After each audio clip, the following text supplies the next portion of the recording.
ஓஷோ இடத்தில் கேட்டார்கள், இந்த உலகத்தில் 650க்கும் மேற்பட்ட கோடிக்கணக்கான மக்கள் வாழ்கிறார்கள். ஆனால் நீங்கள் இந்தியாவில் இருந்து வருகிறீர்கள். இந்தியாவின் தென்பகுதியில் இருக்கக்கூடிய மக்கள் நம்மை பற்றி சொல்கிறார். ஒரு கேள்வி, தமிழர்கள் அவர்கள் மட்டும் ஏன் வித்தியாசமாக இருக்கிறார்கள்? இது ஓஷோவிடத்தில் ரஜினிஷ் இடத்தில் கேட்கப்பட்ட கேள்வி பதிவாகி இருக்கிறது. ஓஷோ தந்த பதில் என்ன தெரியுமா? என்ன வித்தியாசமாக இருக்கிறார்கள் என்று நினைக்கிறீர்கள்? இல்லை, அவர்களுக்கு என்று ஒரு சிந்தனை உண்டு. பொதுவாகவே அவர்கள் வேறு விதமான சிந்தனைகளை கொண்டவர்களாக இருக்கிறார்கள். அவர்கள் மீது அவ்வளவு சீக்கிரமாக எதையும் திணித்துவிட முடிவதில்லையே, ஏன்? ஓஷோ மகாராஷ்டிராக்கார், மராட்டி பேசுறவர். தமிழர்களை பற்றிய அந்த ஞானிக்கு எப்படி இந்த விஷயம் தெரிந்திருக்கிறது என்று எனக்கு ஆச்சரியம். ஞானிகளுக்கு தெரிவது இயல்புதானே. அவர் சொன்னார், தமிழர்கள் அப்படித்தான் இருப்பார்கள், ஏனென்றால் இந்த பூமி பந்தின் பூர்வ குடிகள் அவர்கள்தான். இதை நான் சொல்லல, நாம் இந்த பூமி பந்தின் பூர்வ குடிகள். இந்த பூர்வ குடிகளாக இருக்கக்கூடிய நமக்கு என்று இருக்கக்கூடிய மிகப்பெரிய ஆள்கை நம் மொழி. நம் மொழிக்கு என்று இருக்கக்கூடிய சொல்லாடல்கள், அந்த சொற்களுக்கு என்று இருக்கக்கூடிய பொருள். தொல்காப்பியர் இப்படி சொல்லுகிறார், எல்லா சொல்லும் பொருள் குறித்தனவே. தமிழிலே எல்லா சொல்லுக்கும் பொருள் உண்டு. இப்ப வல்லமை தாராயோ என்று நான் பாரதியின் வார்த்தைகளில் இருந்து ஒன்றை எடுத்துக்கொண்டேன். நல்லதோர் வீணை செய்தே அதை நலங்கெட புழுதியில் எறிவதுண்டோ என்கின்ற பாடலிலே வருகின்ற வார்த்தை வல்லமை தாராயோ. இந்த மாநிலம் பயனுற வாழ்வதற்கே என்பது அவன் தனிப்பட்ட கோரிக்கை. வல்லமை என்கின்ற சொல்லுக்கு உள்ளாக மறைந்திருக்கக்கூடிய பொருளை விளக்கிவிட்டு அடுத்தடுத்ததாக நான் என் பேச்சிற்கு நகர்கிறேன். ஒரு சொல்லின் பொருள் புரிகின்ற பொழுது நமக்குள் ஒரு வானம் விரிகிறது. நம் சிறகுக்குள் தான் அந்த வானம் இருக்கிறது. சிறகை விரிக்கின்ற பொழுதுதான் வானம் வசப்படுகிறது. வெறும் வானத்தை பார்த்து கொண்டிருப்பதனால் பறந்துவிட முடியாது. சிறகுகளுக்குள் அந்த வானத்தை நாம் வசப்படுத்த வேண்டும் என்றால் சொல்லுக்கான பொருளை நாம் வசப்படுத்தியாக வேண்டும். சொல்லுக்கான பொருளை நான் இப்பொழுது வசப்படுத்தி உங்களுக்கு தருகிறேன். இதைவிட சிறப்பானவர்கள் சிந்தித்திருந்தால் அடுத்த நிலைக்கு இந்த வார்த்தையை எடுத்து செல்லுங்கள். வலிமை என்பது வேறு, வல்லமை என்பது வேறு. Survival of the fittest, Darwin. வலிமை கொண்டது வாழும், வலிமை இல்லாதது வீழும். டார்வினுடைய தியரி, பரிணாம வளர்ச்சியினுடைய தியரி. 200 வருஷத்திற்கு முன்னால் டார்வின் இதை சொல்லிவிட்டு போனார். 100 வருஷத்திற்கு முன்னால வாழ்ந்த ஒரு மிகப்பெரிய சீன ஞானி மரணப்படுக்கையில் ஒரு வாக்குமூலத்தை தந்தான். அந்த வாக்குமூலம் பதிவாகி இருக்கிறது. அவன் சொன்னான், நல்லா தெரிஞ்சுக்கோங்க, வாழ்க்கையின் கடைசி நிமிடங்களுக்குள் இருக்கக்கூடியவர்களிடத்தில் வாழ்க்கையின் ரகசியங்களை கேட்டு தெரிந்து கொள்ளுங்கள். நமக்கு எங்கே இருக்கிறது நேரம்? பெரியவர்களிடத்தில் நாம் பேசுவதே இல்லை. 90 வயது கிழவிகள் இறந்து போகின்ற பொழுது எனக்கு ஒரு நூலகம் அழிந்து போனால் என்ன மன வருத்தம் ஏற்படுமோ அந்த மன வருத்தம் எனக்கு ஏற்படும். அவர்கள் கிடங்குகள், அவர்களிடத்தில் அவ்வளவு விஷயங்கள் இருக்கின்றன. நாம் அதற்குள்ளாக நுழைந்து வருவதற்கான நேரமோ மனநிலையோ நமக்கு இல்லை. மரணப்படுக்கையில் கிடக்கிறான் அந்த சீன ஞானி. அவனிடத்தில் கேட்கப்படுகிறது, எங்களுக்கு ஏதேனும் சொல்ல முடியுமா? உங்களுக்கு ஞாபகம் இருக்கான்னு தெரியல, மறந்திருந்தால் நினைவுபடுத்துகிறேன். என் வயதில் இருக்கக்கூடியவர்களுக்கு வீட்டில் யாராவது விருந்தாளிங்க வந்தாங்கன்னா காப்பி டிஃபன்லாம் கொடுத்துட்டு அவங்கள நல்ல சோஃபாவில் உட்கார வச்சுட்டு சின்ன பிள்ளைங்களெல்லாம் வரிசை அவங்களுக்கு முன்னால் நிறுத்தி வச்சு அட்வைஸ் பண்ண சொல்லுவாங்களா? சொல்லியிருக்காங்களா? சொல்லியிருக்காங்களா? உங்களுக்கு சொல்லலையா? வேற யாருக்காவது? எனக்கு சொல்லியிருக்காங்க. எனக்கு ஒரு பெரியப்பா, 3 சித்தப்பா, ஒரு அத்தை. மாதம் மாதம் வந்துடுவாங்க. எங்கள் அம்மாவும் கரெக்டாக போயிடும், அப்பாவும் போயிடுவார். அவங்க தனித்தனியாக தான் வருவாங்க, மாதம் மாதம் வரும். காஃபி டிஃபன்லாம் சாப்பிட்டுட்டு உட்காரும்போது வரிசையாக நாங்கள் 5 பேர், ஒரு அண்ணன், ஒரு அக்கா, ஒரு தம்பி, ஒரு தங்கச்சி, எனக்கு நடுவில் நான், வரிசையாக கால வரிசைப்படி நிறுத்தி வைப்பாங்க. பைஜான் 5 சாத்தானுங்க, சொல்கிற பேச்சு கேட்கறது இல்லை. நடுவில் இருக்கு பாருங்க, அது குட்டி சாத்தான், அது ஒரு பேச்சையும் கேட்காது. அட்வைஸ் பண்ணுங்க, ஏதாவது நல்ல வார்த்தை சொல்லிட்டு போங்க. மாசங்க வர்றதே தெரியாதுங்க எங்களுக்கு, சிக்கிப்போங்க. நாங்கள் 5 பேரும் சிக்குவோம், யாரும் விளையாட போக முடியாது. இது என்ன துயரம் தெரியுமா? ஒவ்வொருத்தரும் 45 நிமிஷம் அறிவுரை சொல்லுவாங்க. அதில் மாபெரும் துயரம் என்னன்னா, அதில் ஒரு சித்தப்பாவுக்கு அட்வைஸ் பண்ணவே தெரியாது. துயரம் என்ன தெரியுமா? அட்வைஸ் பண்ண தெரியாதுன்னு அவருக்கு தெரியாது. எப்படி பேச்சாளர் ஆனன்னு நினைக்கிறீங்க? இவ்வளோ பேச்சை கேட்டு எதெல்லாம் பேசணும் எதெல்லாம் பேசக்கூடாதுன்னு தெரிஞ்சதுனால பேச்சாளர் ஆயிட்டேன். மரணப்படுக்கையில் இருக்கின்ற சீன ஞானியிடம் கேட்டார்கள், எங்களுக்காக இறுதியாக ஏதேனும் சொல்ல முடியுமா? சீன ஞானி பேசுகிறான், 2 வரியில பேசுறான். வலிமை வீழும், மென்மை வாழும். இல்லீங்களே, வலிமைதானே வாழும், மென்மையாக இருந்தால் வீழ்ந்து போவோம் என்கிறானே டார்வின். அது விஞ்ஞானம், நான் சொல்லுவது மெஞ்ஞானம். மெஞ்ஞானமாக சொன்னான் சீன ஞானி. உதாரணத்தை கேட்டார்கள், சான்று கேட்டார்கள். சான்று கேட்ட பொழுது அவன் சொன்னதுதான் ரொம்ப முக்கியம். இந்த சீன ஆட்களை பார்த்தீங்கன்னா பல் டாக்டரா இருப்பாங்க, பார்த்திருக்கீங்களா சார்? பாரிஸ்ல, சென்னையில அவ்வளோ பல் டாக்டர் இருந்தாங்க, இப்போ இல்லை. சீனர்கள் தான் பல் டாக்டர்களே. அது என்னன்னு பார்த்தா சூடா சாப்பிடுவாங்க சார். அவங்க பல்லு சீக்கிரம் விழுந்துரும் அவங்களுக்கு. டென்டிஸ்ட் மேக்சிமம் சீனர்கள் தான், ஒரு 20 வருஷத்துக்கு முன்னால வரைக்கும். அவன் கரெக்டா பேசுறான் சார் அந்த மேட்டரை. உடம்பிலேயே வலிமையான பகுதி, வலிமை வீழும் மென்மை வாழும்ன்றதுக்கு அந்த ஞானி தந்த விளக்கம் பாருங்க. உடலிலேயே வலிமையான பகுதி பல், உடம்பிலேயே மென்மையான பகுதி நாக்கு. வலிமையான காரணத்தினாலேயே அவை விழுந்து விடுகின்றன, மென்மையான காரணத்தினாலேயே நாக்கு விழுவதில்லை என்று சொன்ன. நான் அப்படியே நிறுத்துறேன். எது வல்லமை தெரியுமா என் உறவுகளே? ஃபோர்ஸ் காட்டுறது இல்ல வலிமை, அதல்ல வல்லமை. கண்ணதாசன் சொல்கிறான் பாருங்க, புரியுதா பாருங்க. ஆற்றங்கரை ஓரத்திலே அசைந்து நிற்கும் நாணலது காற்றடித்தால் சாய்வதில்லை, கனிந்த மனம் வீழ்வதில்லை. இந்த ஸ்டேட்மெண்ட் அப்படியே வைங்க. புயல் அடிக்கிறது, மரம், வலிமையான மரம் சாய்கிறது. அதே புயலுக்கு புல் சாய்ந்தாலும் மறுபடியும் எழுந்து நிற்கிறது. வலிமையான காரணத்தாலேயே மரம் விழுந்து போகிறது, மென்மையாக இருக்கின்ற காரணத்தாலேயே புல் விழுவதில்லை. மரம் வலிமையானது, புல் வல்லமை கொண்டது. விழும்பொழுதெல்லாம் எழக்கூடியவர்கள் வல்லமை பெற்றவர்களாக இருக்கிறார்கள். சாய்ந்து கீழே கிடப்பது வலிமை, மீண்டும் எழுவது வல்லமை. மீண்டும் எழக்கூடிய அந்த வல்லமை தாராயோ என்றுதான் நான் பேச வந்திருக்கிறேன். வாழ்க்கையில் நாம் வல்லமை பெற வேண்டும் என்றால் தோற்காமலேயே இருந்து விடலாமா? இந்த உலகம் நம்மை தோற்கடிக்காதா? நான் சொல்லுகிறேன், இதோ பேசிவிட்டு சென்று விடுவேன். இந்த வார்த்தை உங்களுடைய மன அறைகளில் நின்று நிலை பெறட்டும். உலகம் நம்மை தோற்கடிக்கட்டும். நான் ஒப்புக்கொண்டால் தானே நான் தோற்றேன்.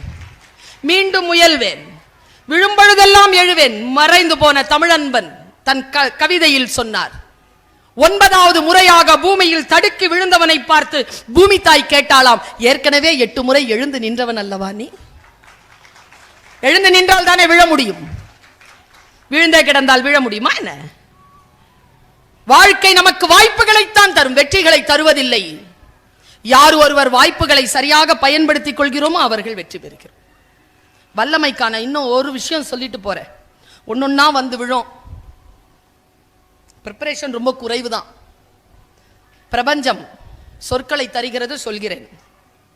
நானாக சொல்ல இல்லை, என் ஆழ் மனதில் உங்களுக்கு சொல்ல வேண்டும் என்று எண்ணம் ஏற்படுகிறது, சொல்கிறேன். வாழ்க்கை நமக்கு வாய்ப்புகளை தரும், வெற்றிகளை தராது. உதாரணத்துக்கு சொல்கிறேன், உங்க பிள்ளைகளை ஃபர்ஸ்ட் மார்க் வாங்கணும்னு வலியுறுத்துறீங்களா, டார்ச்சர் பண்றீங்களா? பலமா தலையாட்டுது ஒண்ணு, அதை முறைச்சி பார்க்குது, அதுக்கு பக்கத்தில் உட்காந்துருக்கிற அது அம்மா. நான் ஒன்று கேட்குறேன், எது வலிமை தெரியுமா? ஃபஸ்ட்டு மார்க் வாங்கணும்னு போகிறோம்ல, அது வலிமை. எது வல்லமை தெரியுமா? எவன்லாம் ஃபஸ்ட் மார்க் வாங்குறாங்களோ அவங்களெல்லாம் ஜெயிச்சுக்கிட்டே போகிறது வல்லமை. அவங்கள எப்படி ஜெயிக்கிறது? ஃபர்ஸ்ட் மார்க் வாங்குறவங்கள எப்படி ஜெயிக்கிறது? சின்ன குழந்தைகள் நிறைய பேர் வந்திருக்கிறீர்கள், நான் சொல்லுவதை மனதில் எழுதி வைத்துக் கொள்ளுங்கள். 98 மார்க் வாங்குறவனை பற்றி பயப்படாதீங்க. பயப்படாத. ஆனா பயமா தான் இருக்கும். எனக்கு இந்த 98 மார்க் வாங்குறவங்கள பிடிக்காம போச்சு சார், 8ஆம் கிளாஸ்ல இருந்து. அது என்கிட்ட ஒரு வார்த்தை சொல்லுச்சு அந்த பொண்ணு, அதான் 98 வாங்குவோம் எப்ப பார்த்தாலும். எக்ஸாமினேஷன் ஹால்ல கேட்டுச்சு அது என்ன, சுல்தானா படிச்சிட்டியா? யாரை பார்த்து கேட்குற படிச்சிட்டியா? நான் திருப்பி கேட்கணும் அதை, நீ படிச்சிட்டியா? ஒண்ணுமே படிக்கல. ஒண்ணுமே படிக்காம நீ 98 வாங்குறியா நீ? அப்பதான் தெரிஞ்சது இவர்களுக்குள் ஏதோ சூது இருக்கிறது, இவர்களுக்குள் ஏதோ சூழ்ச்சி இருக்கிறது. கிடையாது, இது இல்ல வாழ்க்கை. ஜெயிக்க ஆரம்பிக்கணும்னு ஜெயிக்க ஆரம்பிச்சேன் பாருங்க, ஃபெயில் தான். 18 தான், 20 வாங்கினேன், 2 மார்க் தான் ஃபெயில் தான். அடுத்தது 22 வாங்கினேன், ஃபெயில் தான். கொஞ்சம் கொஞ்சமாக தான் நாங்கள் வாங்க முடியும். ஏங்க நான் மீனுங்க, கடலில் தான் நீந்த முடியும். இந்த ஃபஸ்ட்டு வாங்குறதெல்லாம் மானு, அது காட்டில் ஓடும். ஆனால் மீனுக்கு ஒன்று தெரியும், காட்டில் ஓட முடியாது, ஆனாலும் காட்டை விட கடல் பெரியது. மீனுக்கு தெரியும்.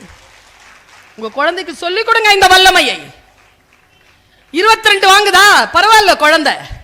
ப்ராக்ரஸ் ரிப்போர்ட்டை பாருங்க, 22ல இருந்து 24 வாங்கி இருந்ததா, ஃபெயில் தான், பரவாயில்ல, பாராட்டுங்க. ஏன்னா அந்த ரிப்போர்ட் கார்டுக்கு பேரே ப்ராக்ரஸ் ரிப்போர்ட் தான். Progress report. 98 வாங்கினது 92 வாங்கினாலும் அதான் ஃபர்ஸ்ட். நான் சொல்றேன், 98ல இருந்து 92 வாங்கினாலும் அது ஃபர்ஸ்டா இருக்கிறது வலிமை.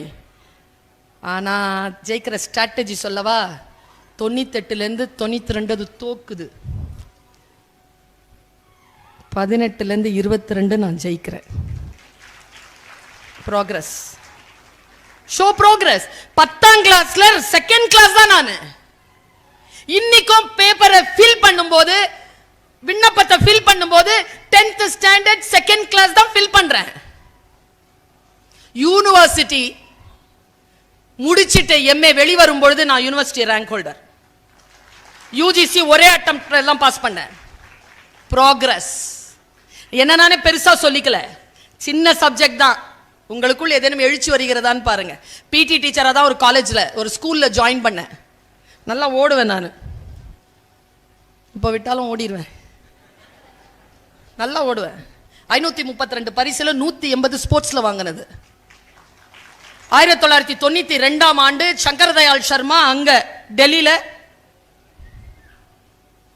பிரசிடென்டா இருக்கும்போது இந்தியன் ஃபுல் பெட்டாலியனுக்கு I was the first marker, right marker, first right marker நான். அப்படி பண்ணுவேன். மார்ச் பாஸ்ட்ல பிரசிடென்ட் அவார்டு எனக்கு. ஸ்போர்ட்ஸ் எனக்கு ரொம்ப பிடிக்கும். ஸ்போர்ட்ஸ் டீச்சரா தான் ஜாயின் பண்ணேன்.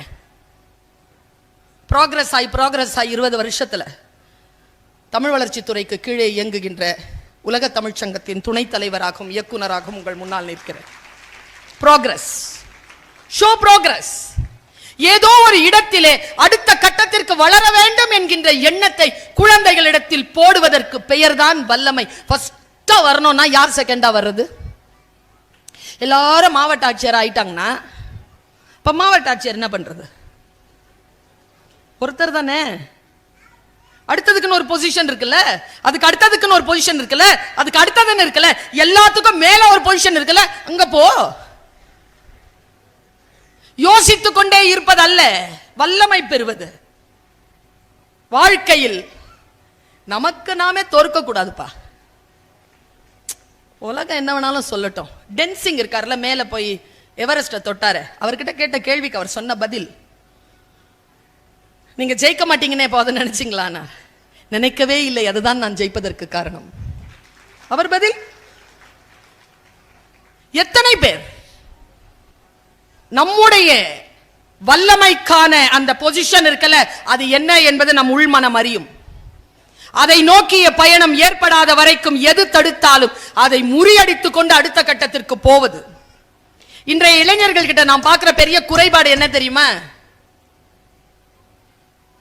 வாயில வடை சுடுறது.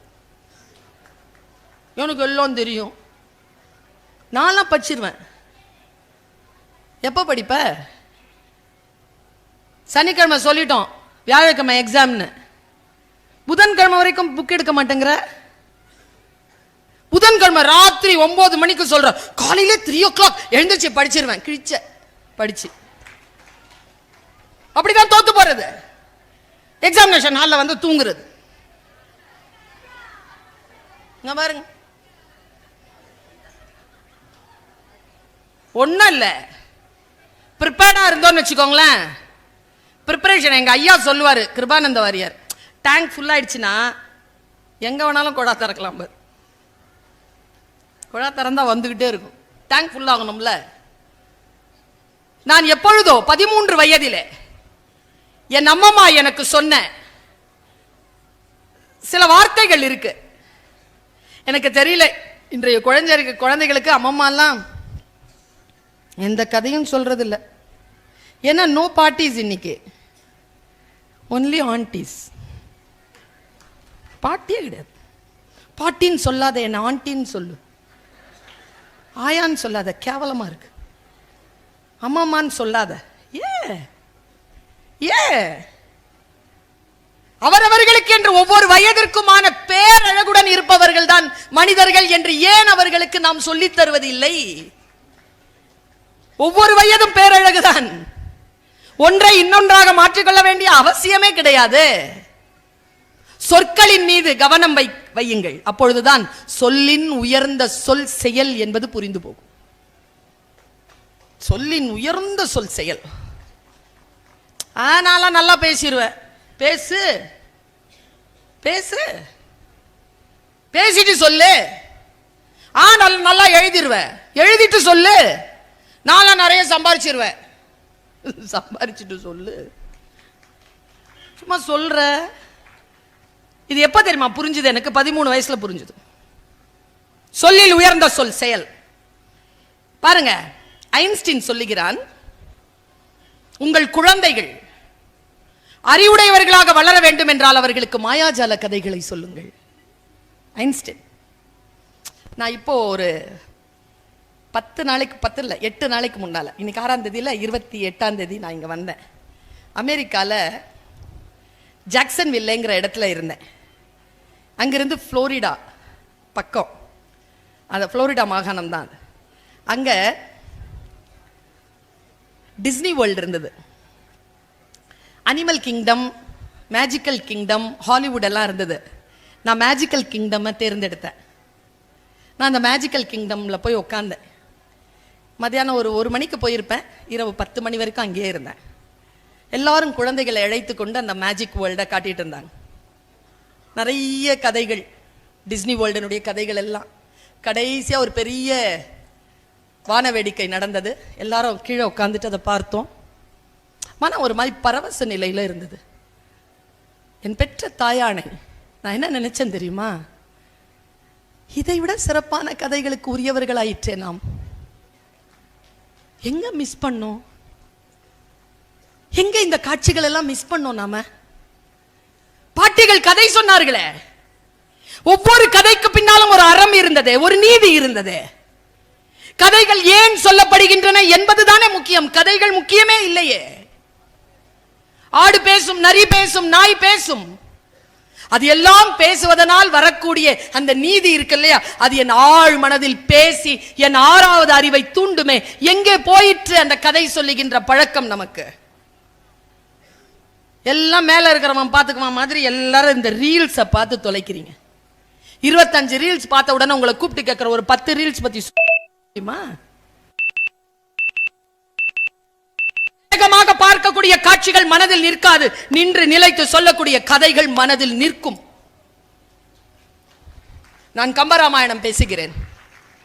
எனக்கு 600-700 பாட்டு மனப்பாடம். நீங்க எந்த பாத்திரத்தை சொன்னாலும் பேசுவேன். இதோ 4ஆம் தேதி நான் மெல்பர்ன் போறேன், ஆஸ்திரேலியா போறேன் இலக்கியம் பேசுறதுக்காக.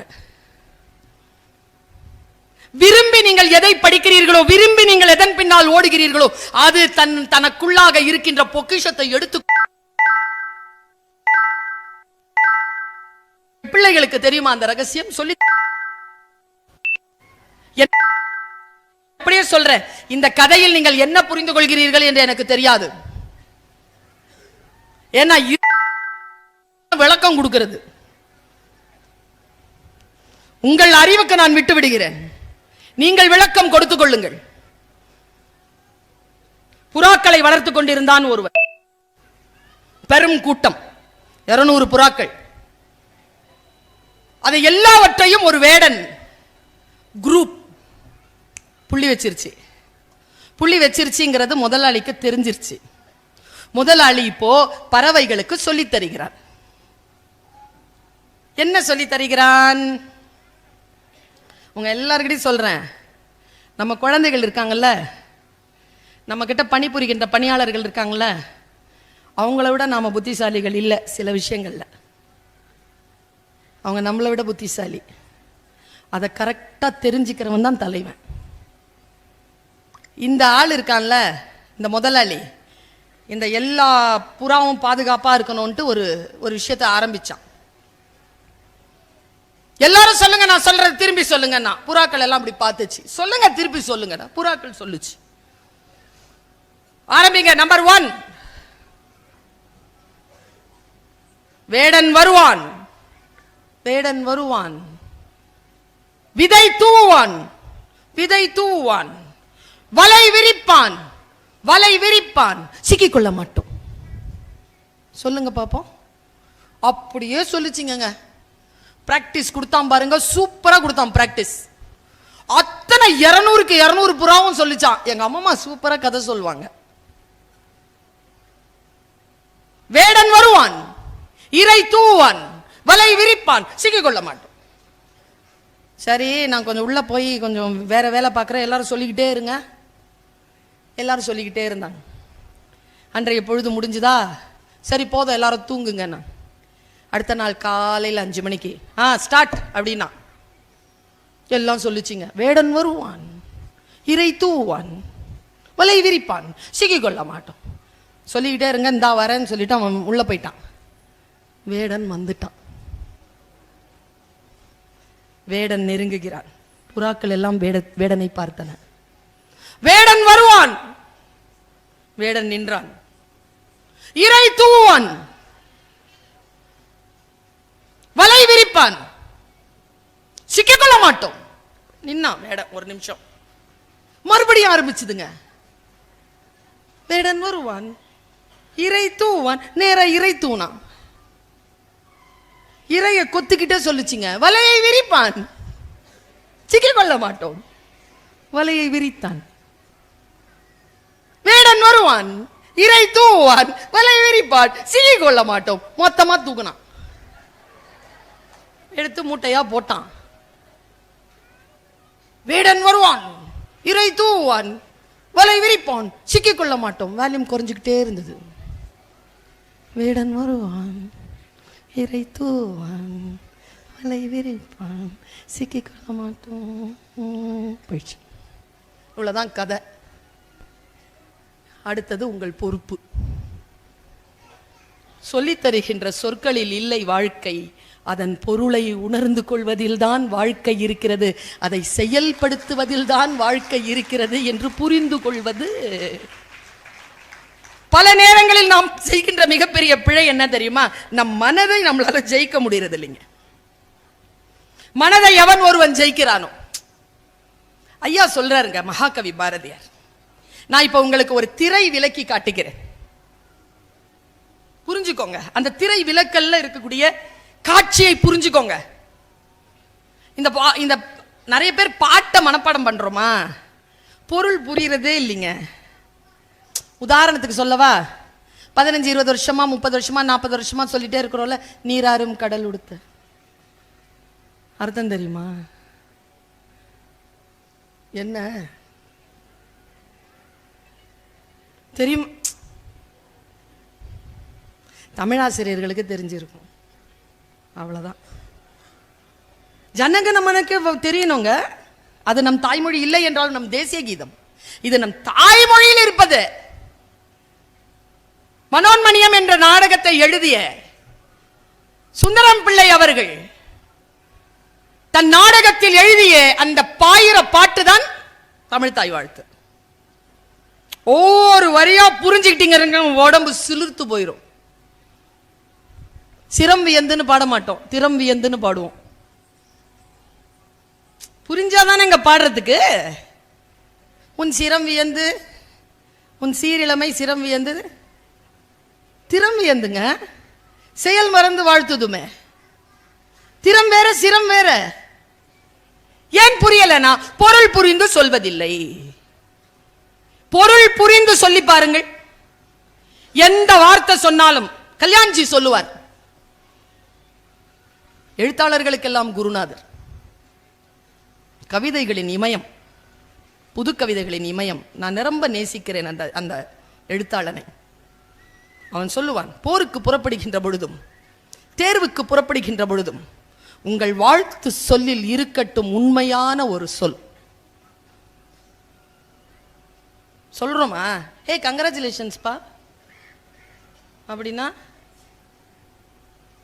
ஒரு 5 நாளைக்கு முன்னால எனக்கு ஒரு பேர் உண்மை தெரிஞ்சதை சொல்லவா, புரிஞ்சுக்கிட்டீங்கன்னு வச்சுக்கோங்க, இன்னிலிருந்து வாழ்க்கை மாறிடும். நான் இந்த ஊருக்கு போயிட்டு வந்ததுல ஜெட்லாக். எனக்கு மிட் நைட்டு 12:30 மணிக்கு முழிப்பு வந்துருச்சு. எழுந்திருச்சு உட்காடுறேன், ஒரே ஸ்ட்ரெஸ் ஆயிடுச்சு. தூங்கலைன்னா எப்படி 7 மணிக்கு போய் வேலை செய்யறதுன்னு. நடுவுலலாம் முழிக்கிற பழக்கம் இல்லை எனக்கு. சந்தோஷமா இருந்தாலும், திட்டினாலும், பசிச்சாலும், வயிறு நிறைஞ்சு இருந்தாலும், வெற்றி பெற்றாலும் தோல்வி அடைந்தாலும் தூங்கிடுவேன் நான் உடனே. அது என் பழக்கம். தூங்குறதுக்குன்னு எனக்கு ஒரு காரணமும் தேவை கிடையாது, தூங்குனா தூங்கிடுவேன். அந்த மாதிரி இருக்கிற எனக்கு 12 மணிக்கு எழுந்து உட்காடுறேன், தூக்கம் வரலன்னா எப்படி இருக்கும்? ஸ்ட்ரெஸ்ஸா இருந்ததா, உடனே நான் திரும்பி பார்த்தேன், என் டேபிள்ல வந்து ஒரு ஸ்வீட் பாக்ஸ் வச்சிருந்தது. ஒரு ரெண்டு ஸ்வீட் சாப்பிட்டேன். 2 ஸ்வீட் சாப்பிட்டு தண்ணி குடிச்சிட்டு ஸ்ட்ரெஸ் போயிடுச்சு. ஸ்வீட் சாப்பிட்டா ஸ்ட்ரெஸ் போகுமா? ஆமாங்க, ஸ்வீட் சாப்பிட்டா ஸ்ட்ரெஸ் போகும். அதனால தான் நம்ம ஜெயிச்சிட்ட உடனே நம்ம ஃப்ரெண்ட்ஸும் உறவுகளும் கேட்குது, என்ன ஸ்வீட் இல்லையா? புரியலையா? புரிஞ்சிச்சா? நம்ம ஜெயிச்சா அவன் ஸ்ட்ரெஸ் ஆயிடுறாங்க. நான் அதுக்கப்புறமா தான் ஸ்வீட் கொடுக்கறதுக்கான ரகசியமே தெரிஞ்சுக்கிட்டேன். நான் இந்த ஸ்வீட் சாப்பிடு. ஒரு ரகசியத்தை இன்னைக்கு சொல்லவா, நீங்க ஜெயிச்சிட்டீங்கன்னா அடுத்தவனுக்கு ஸ்வீட் கொடுங்க, தோத்துட்டீங்கன்னா நீங்க சாப்பிடுங்க. வாழ்க்கை மறுபடியும் வாய்ப்புகளை தரும், மறுபடியும் பூ மலரும், மறுபடியும் சூரியன் வரும், மறுபடியும் விதை முளைக்கும். அடுத்த நாள் என்பது நமக்கு கிடைத்திருக்கக்கூடிய ஆக அற்புதமான வாய்ப்பு என்பதனை இதோ இந்த வினாடியிலிருந்து எடுத்து செல்லுங்கள், வல்லமை பெறுவீர்கள். எனக்கு ரொம்ப ஆச்சரியம் என்ன தெரியுமா, நம்ம எல்லாருமே இன்னைக்கு இப்போ சந்தோஷமா இருக்கிற ஒரு வார்த்தை சொல்லவா, பயங்கர சந்தோஷத்திற்கான உச்சம் சொல்லவா, உயிரோட இருக்கிறோம். நேற்று நைட்ல இருந்த 5 லட்சம் பேர் இன்னைக்கு இல்ல. காலையில இருந்து எத்தனை ஆக்சிடென்ட் ஆச்சுன்னு தெரியல. நம்ம எல்லாரும் இருக்கிறோங்க. கொரோனா வந்து மொத்தமா தூக்கிட்டு போச்சுங்க எல்லாரையும், நம்மளை மட்டும் விட்டுட்டு போயிருச்சுங்க. நம்ம இருக்கிறோங்க. எவ்வளவு பெரிய விஷயம் தெரியுமா உயிரோட இருக்கிறது. அதை கொண்டாட முடியல, நகத்தை கடிச்சுக்கிட்டு அடுத்தவங்க மேல போறோம். என்ன இப்போ அவன் நல்லா தான் இருக்க போறான், உனக்கு தான் முட்டி வலிக்க போகுது. ஃபர்ஸ்ட் முட்டி தான் வலிக்கும் பொறாமப்பட்டா. அந்த ரகசியம் தெரியாதா? அட கடவுளே, யாரையும் பார்த்து பொறாமைப்படாதீர்கள். ஒரு விஷயத்தை இன்றைக்கு மனதிலே எடுத்து செல்லுங்கள். உண்மையான உழைப்பு இல்லாமல் ஒருவன் வெற்றி பெற முடியாது. அதை சாதனையாக மாற்றுவதற்கு அவனுக்கு நிரம்ப நாட்கள் தேவைப்பட்டிருக்கும். நீங்கள் எல்லோரும் உங்களுடைய டைரிகளில் எழுதி வைத்துக் கொள்ளுங்கள். முதல் வெற்றியை வரலாறு குறித்துக் கொள்வதில்லை. இரண்டாவது முறையாக அதே நிலையில் வெற்றி பெற்றால் குறித்துக் கொள்ளும், வரலாறு குறித்துக் கொள்ளும். 10th ஃபர்ஸ்ட் மார்க் வாங்கின நீயே 12th வரியா? வரலாறு ஏன் இல்லாம போயிடுது? எங்க காணாம போயிடுற? கொண்டாடிடுற, வேற ஒண்ணும் இல்லை. வெற்றிகளை கொண்டாடாமல் யார் ஒருவர் அதை பொறுப்பாக்கிக் கொள்கிறோமோ அவர்கள் வல்லமை பெறுகிறோம். கொண்டாடுவதற்கு இதில் எதுவும் இல்லை. மற்றவர்கள் கொண்டாடிட்டு போகட்டும், நீங்கள் தன்னிறைவு பெறாதீர்கள். இலக்கை அடைகின்ற வரைக்கும் தன்னிறைவு வரக்கூடாது. அடிப்படையில் நான் யோசித்து பார்க்கிறேன், நம் மனதை ஜெயிப்பது என்பது நமக்கு ரொம்ப பெரிய கஷ்டமா இருக்கு. நான் சொன்ன ஒரு திரை விளக்குகிறேன். யாராவது நமக்கு துன்பம் கொடுக்கறாங்களா? கொடுக்கறாங்களா? கொடுக்கறாங்களா? நம்மளை பெத்தது, நாம பெத்தது, நமக்கு வாச்சதுக்காக வந்து வாச்சது விட்டுட்டு போக முடியாத. ஒன்றை மட்டும் புரிஞ்சுக்கோங்க. இந்த சகோதரி சொல்லுகிறேன் ஒரே வார்த்தை. இந்த மண்ணில் சுவாசித்த பாரதி தான் சொன்னான். வார்த்தைகளை பிரித்து போடுற, புரியுதா பாருங்க. வார்த்தைகளை பிரித்து படிக்கணும். எப்போவுமே குரல் படிக்கிறீங்களா, பிரித்து படிங்க. எனக்கு ரஜினிகாந்த் சார் இப்போது ஒரு இன்ஸ்டாவில் ஏதோ ஒன்று பார்த்தேன். சூப்பராக ஒரு மேட்ரு சொல்லியிருந்தார். அவருக்கு வாழ்த்துக்கள். அவர் சொன்னார் ஒரு வார்த்தை, கோபம் என்பது 1 நிமிடம்தான், ஆனால் அந்த நேரத்தில் உதிர்க்கப்பட்ட வார்த்தைகள் வாழ்க்கை முழுவதும் காயத்தை தரும். சூப்பர்ல. நான் ஒரு மொழி ஆசிரியைங்க. மொழிக்கு என்ன வலிமை உண்டு என்பது எனக்கு தெரியும். நான் இப்ப பிரிச்சு பேசுறேன், அந்த வார்த்தையை புரிஞ்சுக்கோங்க. நமக்கு யாரேனும் துன்பம் தருகிறார்களா, அவர்கள் ஏற்கனவே துன்பப்பட்டு இருக்கிறார்கள். இல்லை என்றால் நம்மை துன்புறுத்த மாட்டார்கள். அதுக்கு நானா கிடைச்ச அப்படின்னா நீ தானே கூட இருக்கிற, நீ தான் சரி பண்ணணும், நீ தான் பண்ணணும். புரிஞ்சுக்கிட்டா பண்ணிடுவீங்களே. பாருங்க, இந்த பாட்டு எல்லாருக்கும் தெரியும். தேடி சோறு நிதம் தின்று. புரிஞ்சிருச்சா? ஒன்னும் இப்படி தலையாட்டணும், இல்லை இப்படி தலையாட்டணும், இப்படியே இருந்தா நீயே சொல்லுன்னு அர்த்தம். தேடி சோறு நிதம் தின்று பல சின்னஞ்சிறு கதைகள் பேசி. ஐயோ சின்னஞ்சிறு கதைகள், எப்பா உனக்கு தெரியுமா நேற்று என்ன நடந்துச்சுட்டு? யாரை பத்தி சொல்ற? அதான் அந்த காமாட்சி.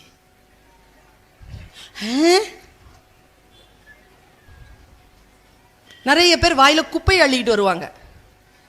குப்பை தொட்டி நம்ம காது கொட்டிடுவாங்க.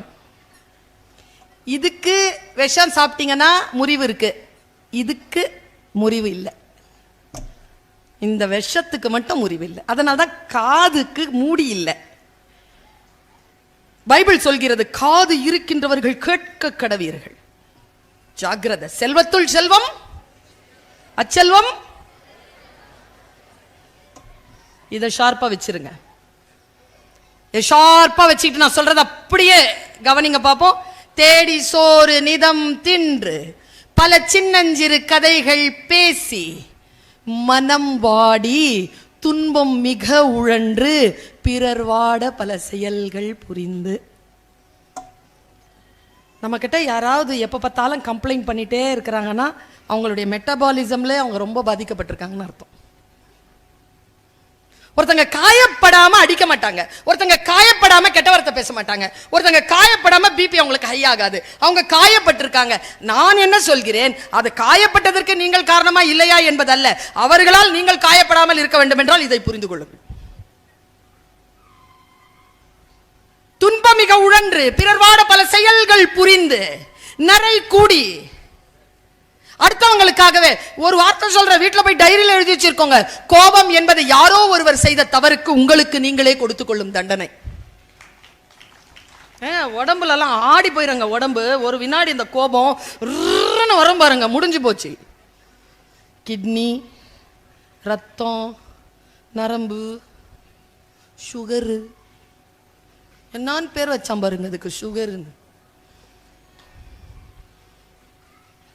நரைக்கூடி கிழப்பருவம் எய்தி கொடுங்கூற்றுக்கு இறை என பின் மாயும் பல வேடிக்கை மனிதரை போலே நானும் வீழ்வேன் என்று நினைத்தாயோ பாரதி. நான் அப்படிலாம் செத்து போக மாட்டேன்.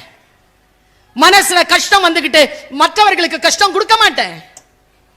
என் மனசை கஷ்டப்படுத்திக்கிட்டு நான் முதுமை எய்தி சாக மாட்டேன் பாரதி. ஒன்றை புரிந்து கொள்ளுகின்ற பொழுது நமக்குள் இருக்கக்கூடிய திரை விலகுகிறது. இந்த விஷயம் ஒன்று சொல்றேங்க, சொல்லணும்னு தோணுது, நோட்ஸ்ல இல்ல. உலகத்திலே பெரிய பணக்காரன் யாருன்னு சொல்லுங்க பாப்போம். இப்போ யாரு?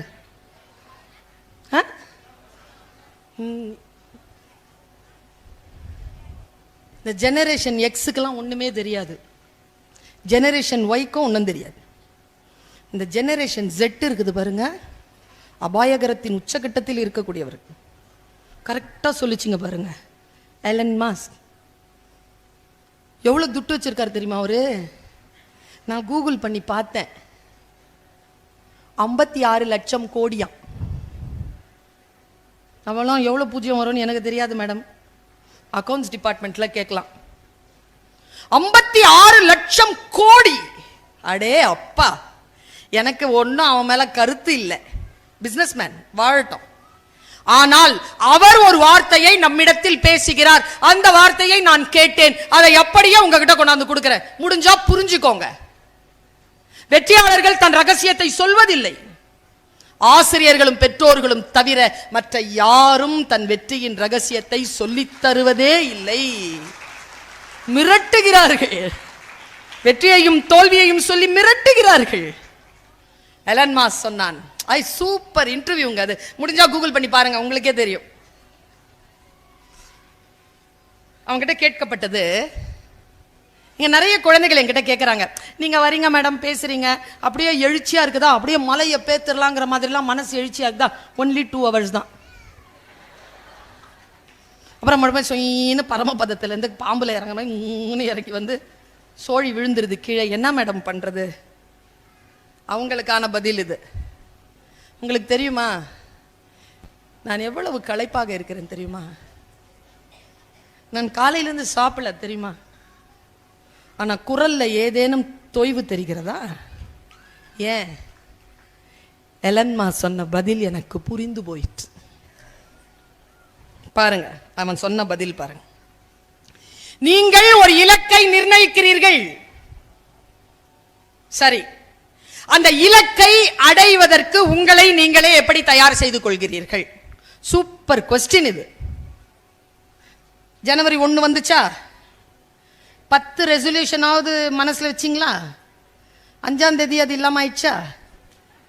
ஒன்லி 4 days தான். இன்னிலிருந்து குடிக்க மாட்டேன், இன்னிலிருந்து சிகரெட் பிடிக்க மாட்டேன், இன்னிலிருந்து ஒரு 3 hours ஆவது படிப்பேன், டெய்லி குளிப்பேன், மொபைல்ல 2 மணி நேரம் தான் பயன்படுத்துவேன். எல்லாம் ஒரே நாள்ல போயிடுத.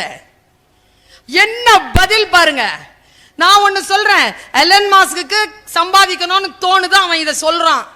உங்களுக்கு என்ன தோணுதோ அந்த இலக்கை அடையணும்னா ஃபார்முலாவை பின்பற்றுங்க, அவ்வளவுதான் விஷயம். சம்பாதிக்கணும்னா சம்பாதிக்கலாம், தேர்வில் எழுதி வெற்றி பெறணும்னா வெற்றி பெறலாம், பிரச்சனைகளை தீர்க்கணும்னா தீர்க்கலாம். பட் இதுதான் பதில். அவன் என்ன பதில் சொன்னான் பாருங்க. நீங்கள் கேட்ட கேள்வி எனக்கு புரியவில்லை. உன் இலக்கை அடைகிறதுக்கு உன்னை மோட்டிவேட் பண்றது எது? ஒரு இலக்கை நிர்ணயிக்கிறல்ல, அதை அடைய முடியாமல் உன்னை நீயே சாய்ந்து போனால் அதை நீ எழுச்சி பண்ணிக்கிறியே, அந்த எழுச்சி எப்படி பண்ணிக்கிறேன்னு சொல்லுன்னு கேட்கிறான் முன்னால இருக்கிற இன்டர்வியூவர். எலன் மாஸ்க் சொன்ன பதில் என்ன தெரியுமா? உங்கள் கேள்வி எனக்கு புரியவில்லை. ஓ, புரியுற மாதிரி தானே கேட்கிறேன், சரி போ, சொல்லாத போ. ஆனா நான் கேட்கறது என்னன்னு உனக்கு தெரியும்ல, என் தவிப்பு உனக்கு புரியும்ல, உனக்கு புரிஞ்சிருச்சு, எனக்கு புரியுற மாதிரி சொல்லு. அவன் சொன்ன பதில டைரியில எழுதி வச்சுக்கோங்க. அவன் சொல்றான், நீ தானே இலக்கை நிர்ணயித்தாய். அதை அடைவதற்கு உனக்கு எதுக்கு மோட்டிவேஷன்? அந்த இலக்கு தானே மோட்டிவேஷன். அந்த இலக்கு தானேங்க மோட்டிவேஷன். இன்னும் புரியல தானே நமக்கு. இந்த மா ராமலிங்கம் சார்னு ஒருத்தர் பேசுவார், புலவர் ராமலிங்கம். நானும் அவரும் அட்லாண்டா அமெரிக்கா போயிருந்தோம் போன வருஷம். அவரை எல்லாருமே வந்து புலவர் ராமலிங்கமா ஒரு சின்ன பிள்ளை வந்து கேட்டுச்சிங்க, உண்மையாகவே கேட்டுச்சிங்க, நாங்கள்லாம் சாட்சி.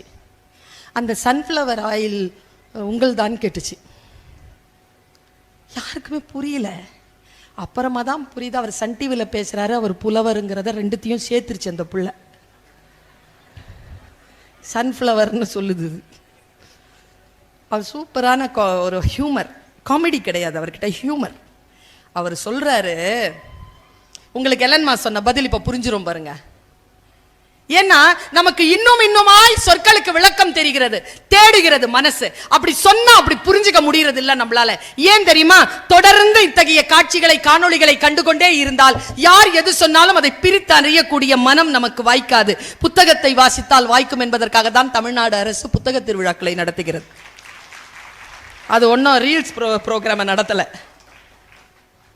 அந்த ரீல்ஸ் ப்ரோக்ராம் நடத்தியிருக்கலாம் தானே, அது ஏன் புத்தக திருவிழாவை நடத்துது?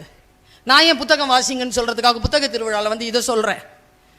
அவர் சொன்னார், ராமலிங்கம் சார் சொன்னார், அவர் பட்டிமன்றத்தில் ஜோக்கா சொன்னார், அது எனக்கு பெரிய பாடம்.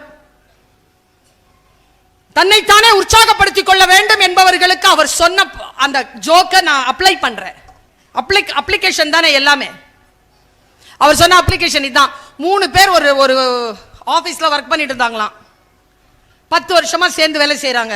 மத்தியான சாப்பாடு 3 பேரும் ஒன்றா சாப்பிடுவாங்க. 10 வருஷமா 3 பேருடைய டிஃபன்லையும் டிஃபன் மாறுறதே இல்லை. இட்லினா இட்லி தான் 10 வருஷமா. தயிர் சாதம்னா தயிர் சாதம் தான். அடுத்தது சப்பாத்தினா சப்பாத்தி தான். எல்லாரும் ஒரு நோட் எழுதி உள்ள போட்டாங்க. 10 நாளில் டிஃபன் மாறலன்னா நான் 10வது மாடியிலேருந்து குதிச்சிருவேன். எது? இட்லி. தயிர் சாதம் நானும் 10வதுலேருந்து குதிச்சிருவேன். சப்பாத்தி நானும் 10வதுலேருந்து குதிச்சிருவேன். 3 பேரும் அமிச்சிட்டாங்களா? 10 நாளும் டெய்லி நோட் போகுது. 10வது நாள் திறந்து பார்த்தாங்கங்க, இட்லி தான், தயிர் சாதம் தான், சப்பாத்தி தான். குடு குடு குடு குடு கூட 3 மேலே ஏறிச்சிங்க. கட கட கட கடன்னு 3 குதிச்சிருச்சுங்க கீழே. ஆஸ்பத்திரியில் 3 கிடக்குதுங்க. 3 பேருடைய வீட்டில் இருந்த மனைவிமார்கள் ஓடி வராங்க. இதுதான் காட்சி. இந்த இட்லி இருக்குல்ல, ஐயோயோ நீங்க சும்மா சொல்றீங்கன்னு நினைச்சிட்டேனே, நான் தோசை போட்டு தந்திருப்பேனே, இப்படி செத்துட்டீங்களேன்னு அழுவுது. தயிர் சாதம்ல தயிர் கலக்காம வேற ஏதாவது கலந்து கொடுத்துருப்பேனே, நீ இப்படி மேல இருந்து விழுந்துட்டியேன். சப்பாத்தி மட்டும் அழுவல, அப்படி டெட் பாடியை பார்த்துக்கிட்டே நிக்குது. கூட இருக்கிற நர்ஸு சொல்லிச்சான், ஐயோ புருஷன் செத்து போயிட்டான், அழமாட்டியா? இல்லை எனக்கு ஒரு டவுட்டு. என்ன? அவங்க இட்லியை அவங்க வைப் பண்ணுறாங்க, இவர் தயிர் சாதத்தை அவங்க வைப் பண்ணுறாங்க. இந்த ஆள் தானே காலையில் எழுந்திரிச்சு சப்பாத்தி மாவு பிசைஞ்சு சப்பாத்தி போடுறான், இந்த ஆள் ஏன் குதிச்சான்னு எனக்கு தெரிலன்னு. நம்ம வேலையை நாமளே பண்ணிக்கிட்டு நாமளே தண்டனை பண்ணிக்கிறதா? எலன் மாஸ் சொன்னது புரிஞ்சுதா? உங்களுக்கான விஷயத்தை நான் சகோதரி சொல்லுகிறேன், உங்கள் டைரிகளில் எழுதி வைத்துக் கொள்ளுங்கள். The only person under the sky will help you is you. உங்களை தவிர வேறு யாராலும் காப்பாற்ற முடியாது. ஒரு அளவுக்கு தான் நாங்கெல்லாம் கொண்டு வந்து நிறுத்துவோம். அடுத்தது போக வேண்டியது என்ன? நான் ஒன்னு சொல்லட்டுமா? நம்ம எனர்ஜி எப்படி தெரியுமா வேஸ்ட் ஆகுது? எனக்கு தெரியல, குர்ஆன்ல ரொம்ப கடுமையாக சொல்லப்பட்டிருக்கக்கூடிய ஒரு தப்பு, ஒரு குற்றம் குர்ஆன்ல பெருசா அதுக்கு தண்டனை உண்டு. நான் சொன்னா நீங்க ஆச்சரியப்படுவீங்க. புறம் பேசுவது. பேசுறோமா? நான் பேசுறதுல நான் நிறுத்திட்டேன். ஒரு காலத்தில் பேசிட்டு இருந்தேன், இப்ப நிறுத்திட்டேன். ஏன் தெரியுமா? புறம் பேசுவதுக்கு பதிலாக செத்து போலாங்கிறான் Valluvan. You want to hear that kural? புறம் கூறி பொய்த்து உயிர் வாழ்தலின் சாதல் அறம் கூறும் ஆக்கம் தரும். செத்து போங்கிறான். புறம் சொல்றதை விட நான் ஒண்ணு கேட்கிறேன், நம்ம எல்லாரையும் சேர்த்தே கேட்கிறேன். 4 பேர் பேசிட்டு இருந்தோம்னா ஒரு ஆள் போட்டுமே அந்த ஆள்ல அந்த பக்கமா, இந்த 3 போனவனை பத்தி தான் பேசுவாங்க. என்ன குணம் இது? இதுல இருந்து எப்படி நாம் நம்மை காப்பாற்றிக் கொள்ள போகிறோம்? கூட இருக்கின்றவர்களை கண்ணியப்படுத்துவதில்லையா? அதான் வல்லமை. நான் ஒரு மந்திரப்பொடி தூவுகிறேன். உடன் இருக்கின்றவர்களை கண்ணியப்படுத்தி கொண்டிருக்க கொண்டிருக்க கொண்டிருக்க அந்த கண்ணியம் பல மடங்கு பெருகி உங்களை சூழ்ந்து கொள்ளும். எவ்வளவு பெரிய விஷயம் தெரியுமா? இது தவறுதான். ஆனால் அந்த தவறை சுட்டி காட்டுவதற்குல்ல, இந்த நாக்குல சில பேர் பிளேடு அருவா எல்லாம் வச்சுட்டு வருவாங்க. அப்படி வெட்டிக்கிட்டே போறது. சொல்லில் என்ன ஒரு கடுமை! சொல்லில் கடுமையை எப்பொழுது குறைப்போம்? நாம் படிக்கிறதே அதுக்குதான். படிச்ச பொண்ணா பார்க்கிறதே அதான், படிச்ச பையனா பார்க்கிறதே அதான். அந்த ஒரு வினாடி வார்த்தைகளை சமாளித்தல். நான் நீங்க கேள்விப்பட்டிருப்பீங்க, நினைவுபடுத்துறேன். உங்களுக்கு தெரியலன்னா தெரிஞ்சுக்கோங்க, தெரிஞ்சவங்க ஞாபகப்படுத்திக்கோங்க. என் வாழ்க்கையில சில தவறுகளை நான் செய்ததில்லை, சத்தியமா செஞ்சதில்லை. செய்த தவறுகளை தவறு என்று தெரிந்த பிறகு செய்ததில்லை. சரியா? இது வெற்றியாளர்களுக்கான ரகசியம். ஒரே தவறை அவர்கள் திரும்ப செய்ய மாட்டார்கள். தவறு என்று தெரிந்தவுடன் விட்டு விடுவார்கள். இளைஞர்களுக்கு சொல்லுகிறேன், தவறு செய்யாமல் எல்லாம் உங்களால் இருக்க முடியாது. செய்யுங்கள். அது குற்றம் என்று எப்பொழுது புரிகிறதோ விட்டுவிடுங்கள். அவ்வளவுதான். ஒரு நிலையில் அது குற்றமாக மாறும். அந்த தவறுகள் குற்றமாக மாறும். ராத்திரி 11 மணிக்கு வர்றது தப்பு தான். அது குற்றச் செயலாக மாறுகின்ற வரைக்கும் நீங்கள் அதற்கு நேரம் கொடுக்காமல் 8 மணிக்கெல்லாம் வீடு வந்து சேருங்கள். இருட்டு சரியானது இல்லை. வெளியில் நீங்கள் பாதுகாப்பற்று இருக்கிறீர்கள். அதனால் சொல்லுகிறோம், மூடிய கதவுகளுக்கு நன்றி சொல்லுங்கள். ஏனென்றால் நீங்கள் அங்கே போய் அடிமைப்பட்டு விடக்கூடாது என்பதற்காக பெரியவர்கள் அதை மூடி வைத்திருக்கிறோம். நிறைய பேர் துடிக்கிறீர்கள் உள்ளே போவதற்கு. உள்ளே போனால் சிக்கிக்கொள்வீர்கள் என்பதற்காகத்தான் அதை மூடி வைத்திருக்கிறோம். திறந்து உள்ளே பாயாதீர்கள். என்னுடைய ஒரு 28, 29 வயதில் நான் இதை கேட்டேன். 20 வருஷம் ஆச்சு கேட்டு. வயது தெரிந்திருக்கும் உங்களுக்கு.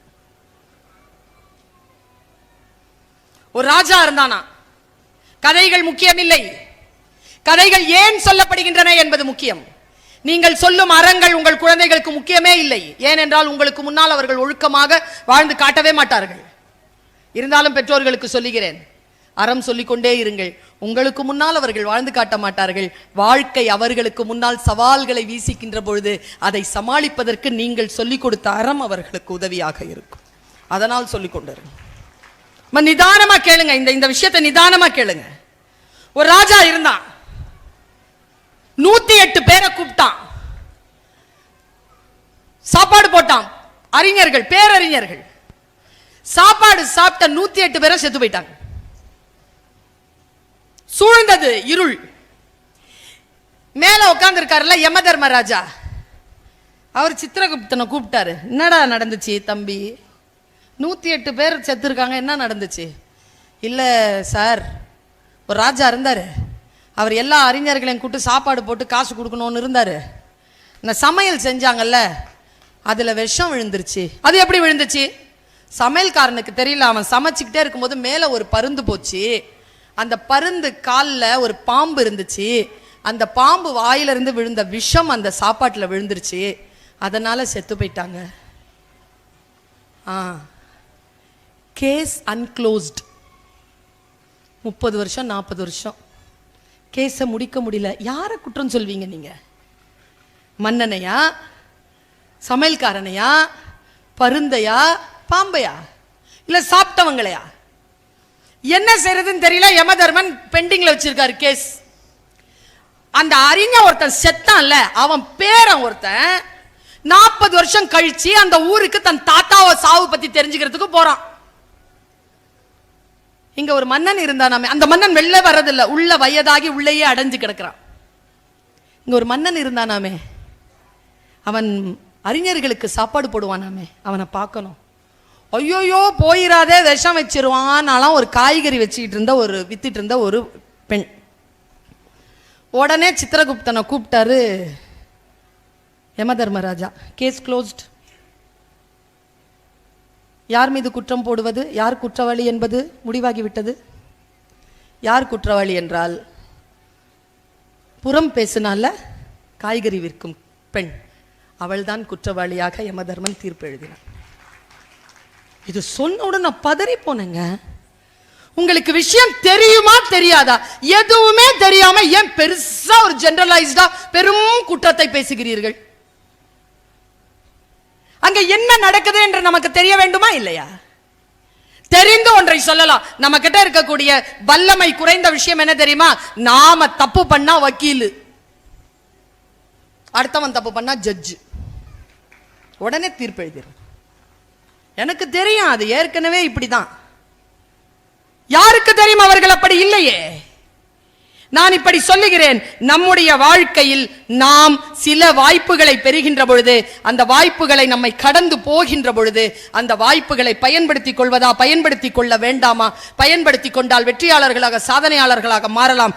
இல்லை, இந்த வாய்ப்பு இப்பொழுது தள்ளி போகட்டும், பிறகு பார்த்து கொள்ளலாம் என்கின்ற நிதானம் வல்லமையில் சேரும். நான் ஒரு 5 குறிப்புகளை தருகிறேன். எப்போ வந்தாலும் ஒரு 5 பாயிண்ட் சொல்வேனா, வித்தியாசமா வாழ்க்கை பாடம் வேண்டுமா? 5 ரொம்ப ஈஸி, ரொம்ப துன்பமானது இல்லை. Don't force conversations. உரையாடல்களை நிர்பந்தப்படுத்தாதீர்கள்.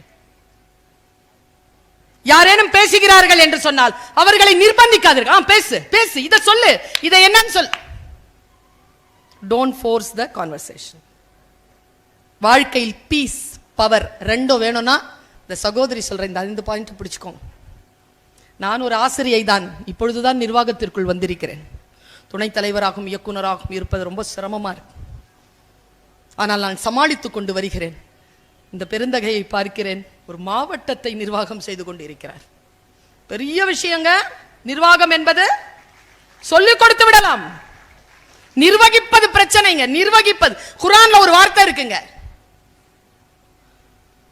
ஒரு குடும்பத்தில் உறுப்பினர்கள் சரியாக இல்லை என்றால் அந்த குடும்பத்தின் நிர்வாகியின் மீதுதான் குற்றம் என்று சொல்லி இருக்கிறது. வீட்டை யார் நிர்வகிக்கிறீர்களோ அவர்கள் மிக மிக ஜாக்கிரதையாக இருக்க வேண்டும். பீஸ் அண்ட் பவர் ரெண்டுமே உங்க கையில இருக்கணுமா? பவரும் இருக்கணும், அமைதியும் இருக்கணுமா? இந்த 5 தான் வழி. 1, டோன்ட் ஃபோர்ஸ் த கான்வர்சேஷன்ஸ்.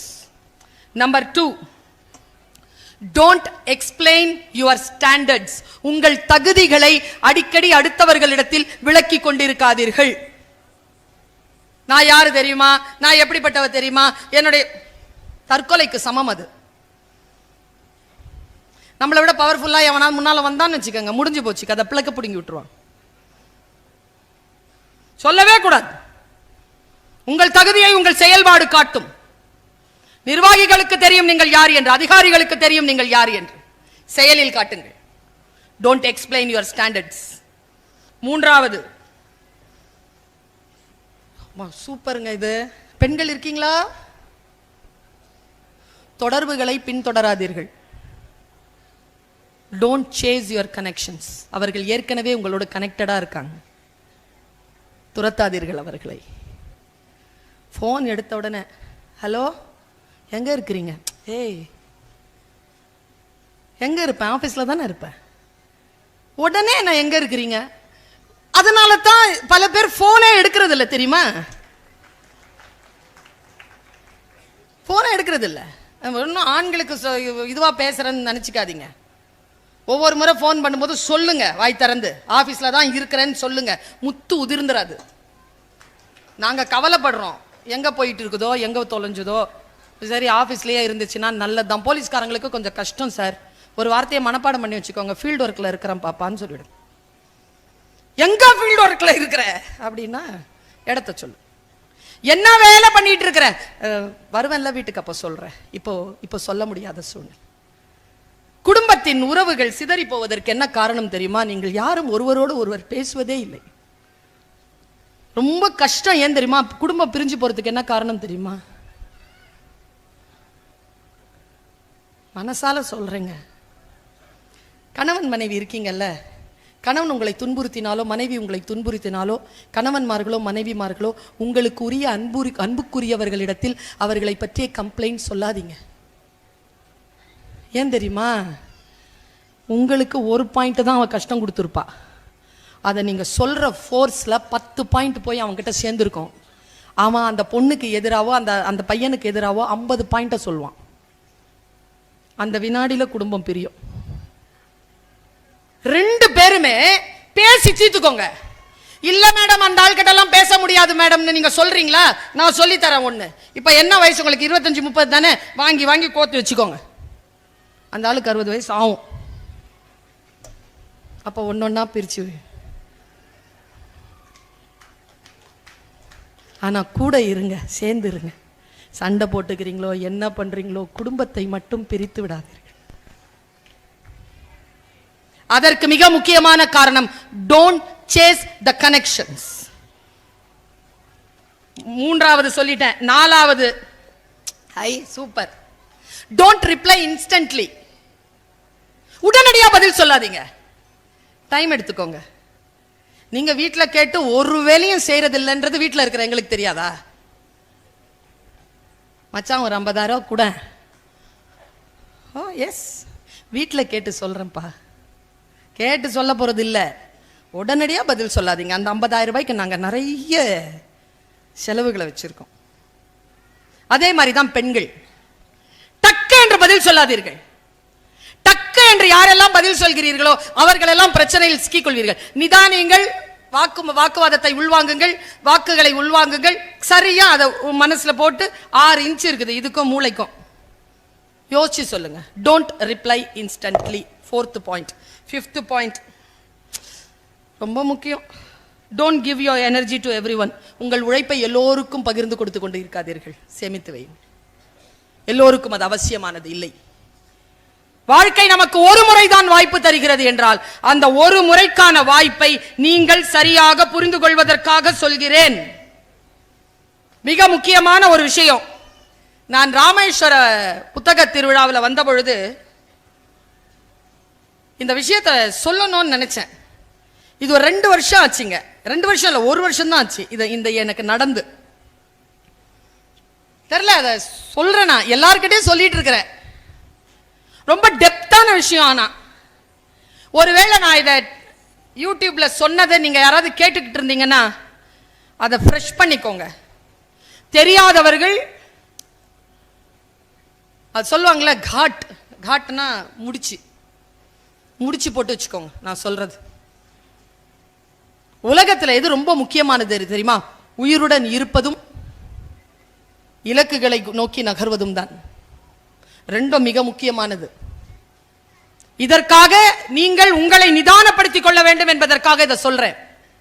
போன அக்டோபர் மாசம் 2024 அமெரிக்கா பயணம். 2 நாள் நடுவில் எனக்கு ஃப்ரீ டைம் இருந்தது. அந்த சாட்டர்டே சண்டே ஒர்க் இல்லை. அடுத்த சாட்டர்டே சண்டே இன்னொரு இடத்துக்கு போகணும். அந்த 2 நாளைக்கு கனடா வர சொன்னாங்க. கனடால எனக்கு இது இருக்கு, விசா இருக்கு. என்னத்துக்காக போயிட்டேன் அப்படின்னா, அவங்க சொன்ன காரணம், நான் இதை இறைவனிடத்தில் பிரார்த்தித்து சொல்கிறேன். உங்களில் யாருக்கு இது பயன்பட போகிறதோ என்று எனக்கு தெரியாது, புரிந்து கொள்ளுங்கள். எனக்கு ஒரு படத்தில் ஒரு டயலாக் ரொம்ப பிடிக்கும். அது என்ன படம்னு தெரில, பழைய படம், பாலைவன ரோஜாக்களா என்ன ஒரு தலை ராகமான்னு தெரில, குழம்புது எனக்கு. நான் சொல்வது யாருக்கு புரிகிறதோ இல்லையோ, சுபத்ரா உனக்கு கூடவா புரியவில்லை? யாருக்கு சொல்கிறேனோ அவர்களுக்கு. நான் கூட்டத்திற்கு பேசுகின்றவள் இல்லை, இண்டிவிஜுவலுக்கு பேசுறவ. சில பேருக்கு இது தேவைப்படாததாக இருக்கலாம், ஆனால் சில பேருக்கு உயிரோடு தொடர்புடையதாக இருக்கலாம் என்று நினைத்து நான் இதை சொல்கிறேன். ஏன் என்ன கூப்பிட்டாங்கன்னா, 65 இளைஞர்கள் 2023 24 கனடாவில் இந்தியா மற்றும் இலங்கையை சார்ந்த ஆண் குழந்தைகள் 28 வயது வரைக்குமான 15 28 வயதிற்கான குழந்தைகள் தற்கொலை செய்து கொண்டிருக்கிறார். அந்த பாடி இருக்குல்ல, அந்த பாடிக்கு எம்பாம் பண்ணி வைப்பாங்கல்ல, நம்ம நாடு மாதிரி இல்லை, அமெரிக்கா, ஆஸ்திரேலியா, கனடாலாம் இறந்த உடனே கொண்டு உடம்ப எடுத்துட்டு போயிடுவாங்க. அவங்க வச்சுப்பாங்க. அவங்க வந்து ஒரு ஃபியூனரலுக்குன்னு சொல்லிட்டு ஒரு பொது இடம் வச்சிருக்காங்க, அங்கதான் பாடி அனுப்புவாங்க. நீங்க அந்த ஹால் புக்கிங்க்கு வெயிட் பண்ணணும். சில நேரங்களில் 3 மாசம் கூட ஆகலாம். 3 மாதம் வரைக்கும் உடம்பு மார்ச்சுவரியில் இருக்கும். இது அமெரிக்கர்களுக்கும் கனடா இருக்கிறவங்களுக்கும் ஆஸ்திரேலியாவில் இருக்கிறவங்களுக்குமான வாழ்க்கை முறை. இதை நமக்கு யாரும் சொல்றது இல்லை. அந்த பாடியை எம்பாம் பண்ணுவாங்கல்ல, அவன் ஒரு இளைஞன். அவன் தான் இந்த இயக்கத்தின் செயலாளர். அவன் எனக்கு ஃபோன் பண்றான், அந்த தம்பி. மேடம் நீங்க வரணும், இன்னர் பீஸ் பத்தி பேசுங்க மேடம். நாங்க தற்கொலையால் பாதிக்கப்பட்டவர்கள். அந்த 150 ஃபேமிலியை மட்டும் நான் கூப்பிடுறேன், நீங்க வாங்க மேடம்னு கூப்பிட்டான். இன்னர் பீஸ்னு நான் போய் பேசுறேன். 45 நிமிஷம் பேசினேன் ஐயா. நான் பேசி முடிச்சுட்டு உட்கார, அக்டோபர்னா தெரியும், குளிர். பேசி முடிச்சுட்டு உட்கார்றேன். ஒரு பொண்ணு அப்படி நடந்து வரா. ரொம்ப 45 வயசு இருக்கும் அவளுக்கு, பட் ரொம்ப பேரழகா இருக்கிறா. தன்னை அப்படி நிறுத்தி இருக்கா. ஒரு பேண்ட், ஒரு நீல கலர்ல ஒரு shirt, black colour pant in shirt பண்ணியிருக்கா. உடம்பு சிக்குன்னு அப்படி அப்படி உடல் ஆரோக்கியத்தோடு இருக்கா. நிறைய வைரங்கள் போட்டிருக்கா. கையில் பெரிய கீட்டெக் இருக்கு. அவர் பேக் வச்சிருக்கா. எனக்கு கொஞ்சம் அந்த பேக் பற்றிய அறிவு உண்டு. அது எப்படி ஒரு 5-6 லட்சம் ரூபா தேரும் அந்த ஒரு பேக் மட்டும். அவ்வளோ விலை உயர்ந்த பேக் வச்சிருக்கா. டக் டக் டக் டக் டக் டக்னு வேகமாக ஓடி மேலே வந்து கீழே உட்காந்துட்டா. நான் இப்படி உட்காந்துருக்கேன், கீழே உட்காந்துட்டு என் கையை பிடிச்சி முத்தம் கொடுக்குறா. Thank you, thank you so much.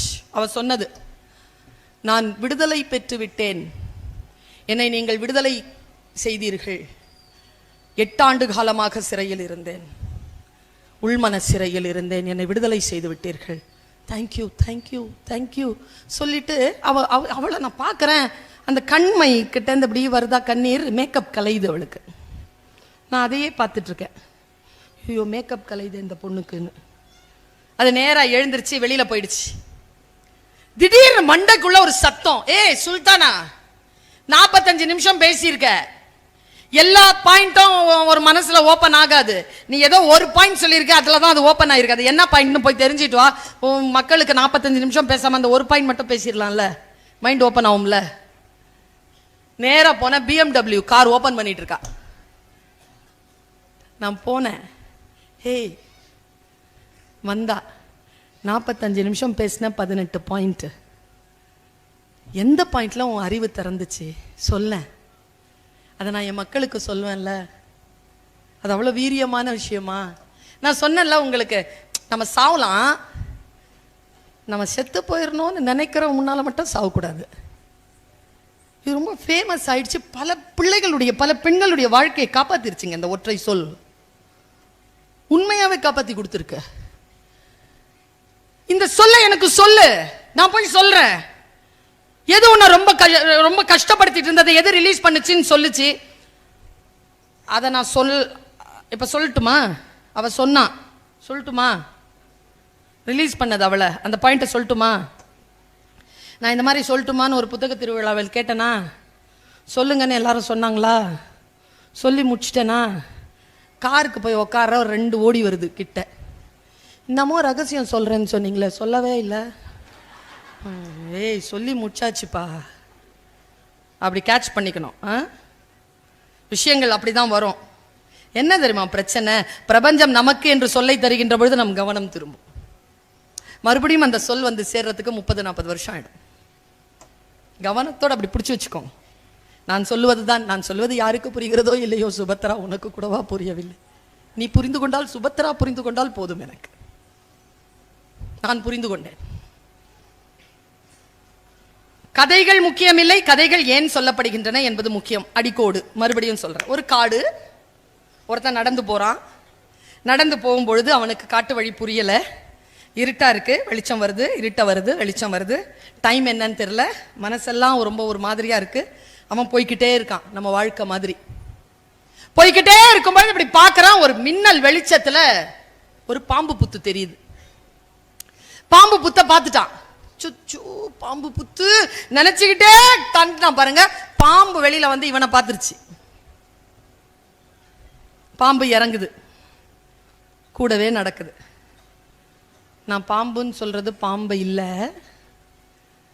மனுஷன்னு சொல்றது நம்மள. நம்ம கூட நடக்குது இல்ல பாம்பு, அது நம்ம கூட இருக்கிறவங்க தான். சரியா? அது கூட நடக்குது. ஆனா நீங்க ஒன்றும் சொல்லல, அது வழி அதுக்கு நீங்க போயிட்டே இருக்கிறீங்க, அது வருது, கூடவே வருது, நீங்களும் போய்கிட்டே இருக்கிறீங்க. திடீர்னு ஒரு பாறையை ஏறி இறங்கும் போது அப்படியே படை எடுத்தது, குதிகால்ல கொத்திருச்சு, சுருன்னு ஏறுது விஷம். இப்போ உங்களுக்கு 2 ஆப்ஷன் தான் இருக்கு. நான் கொத்துனத அந்த விஷத்தை துரோகம்னு சொல்றேன், ஏமாந்ததை சொல்றேன். அந்த மாதிரி பாம்பு கொத்து நாங்க வாங்கினதே கிடையாதுன்னு ஒருத்தர் கை தூக்க மாட்டீங்கன்ற நம்பிக்கை எனக்கு இருக்கு. ஏதோ ஒரு வழியில பாம்பு இப்ப நமக்கெல்லாம், என்னையும் சேர்த்து சொல்றேன், 2 வாய்ப்பு தான், 2 வாய்ப்பு. ஒண்ணு, கொத்திட்டு போயிட்டார் அவரு, கொத்திட்டு போயிட்டாவ, சரியா? நாம பாம்பை தேடி போலாம். பாம்பே பாம்பே என்னை ஏன் கொத்தினாய்? நான் கம்முன்னு தானே உன்னுடன் நடந்தேன், என்னை கொத்தினது நியாயமா அப்படின்னு கேட்ட உடனே பாம்பு உடனே திரும்பி வந்து, நீங்க ஏதோ நீயா பட நாயகி மாதிரியும், ஒரே ஜீவன் ஒன்றே உள்ளம் வாராய் கண்ணே வந்து விஷத்தை எடுத்துட்டு போமா? பாம்பிடம் நியாயம் கேட்காதீர்கள், பாம்பிடம் நீதி கிடையாது. கொத்தன பாம்பை தேடி போகாதீர்கள். Don't chase your connections. Only chance. Second option. விஷம் ஏறுதா? Treat your venom. விஷத்தை முறிவு செய்வதற்காக மருந்து தேடுங்கள், விஷத்தை முறிவு செய்து கொள்ளுங்களே தவிர பாம்பை தேடி போகாதீர்கள். பாம்பை தேடி போவதனால் உயிர்தான் போகும், பாம்பின் மூலமாக உங்களுக்கு எந்த நன்மையும் நடக்காது. நான் சொல்றது சாமி பாம்பு இல்ல, நான் சொல்றது நெஜ பாம்பு. சரியா? நம் வாழ்க்கை நமக்கு வாய்ப்புகளை தருகின்ற பொழுது அது மிக மிக மோசமானதாக இருந்தாலும், இம்பாசிபிள் அப்படின்ற ஒரு சொல் இந்த உலகத்திலே கிடையாது. ஐ ஆம் பாசிபிள் தான்.